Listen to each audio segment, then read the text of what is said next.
Hello friends, ఈ వీడియోలో నేను మీకు వినాయక చవితి దగ్గరలో ఉన్నందున ఈ గూడెంలో ఉన్న బొమ్మలను మీకు చూపిస్తాను. ఈ గూడెం అడ్రస్ వచ్చేసి పల్నాడు జిల్లా ఇసపాలెంలో ఉంది.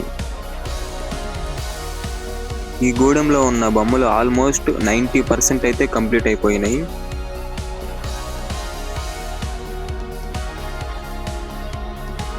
ఈ గూడెంలో ఉన్న బొమ్మలకు రంగులు వేయటానికి వేరే రాష్ట్రం నుంచి 1 month నుంచే వచ్చి ప్రిపరేషన్ స్టార్ట్ చేశారు. Different types of colours, different types of స్టైల్స్తో అయితే ఈ విగ్రహాలు ఉన్నాయి.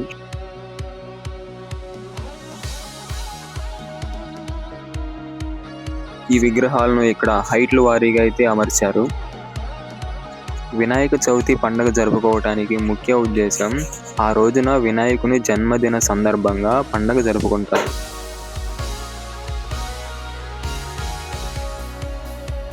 (1893) ఛత్రపతి శివాజీ కాలంలో ప్రజలలో ఐకమత్యం పెంచేందుకు ఈ పండుగను జరపటం ప్రారంభించారు. వినాయక చవితి రోజున పొరపాటున చంద్రుడిని చూస్తే నిందలు వస్తాయని పురాణాలలో ఉంది.